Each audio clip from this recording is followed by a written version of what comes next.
Et là, vous avez des gens qui, pardonnez-moi l'expression, qui crèvent de faim, qui sont sous la tente et qui prennent le risque d'aller hurler leur colère.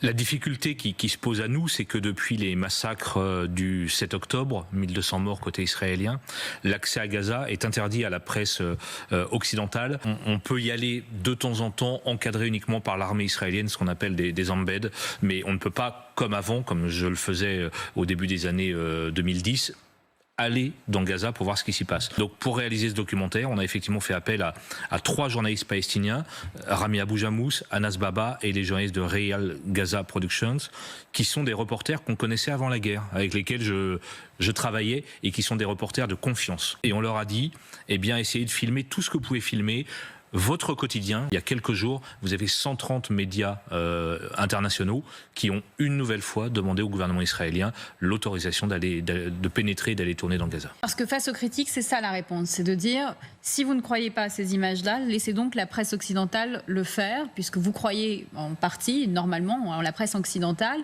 On entend ces habitants de Gaza interpeller le Hamas, oui. Dire très clairement, vous nous laissez là. Est-ce qu'il y a aussi une admission du fait que le Hamas reste indifférent à ce quotidien des Palestiniens de Gaza? Alors les scènes qu'on vous a montrées là de manifestations dans Gaza, et c'est pas des petites manifestations, il y a parfois des centaines de personnes, elles sont très étonnantes à mes yeux, parce qu'à l'époque, je me souviens que les critiques contre le Hamas étaient très violemment réprimées, et qu'il fallait être extrêmement courageux, ne serait-ce que pour dire du mal de ce mouvement islamiste. Et là, vous avez des gens qui, pardonnez-moi l'expression, qui crèvent de faim, qui sont sous la tente et qui prennent le risque d'aller hurler leur colère. Ils n'ont plus rien à perdre. Contre le Hamas qui a déclenché cette guerre. Et ils le font publiquement, de manière spontanée parfois.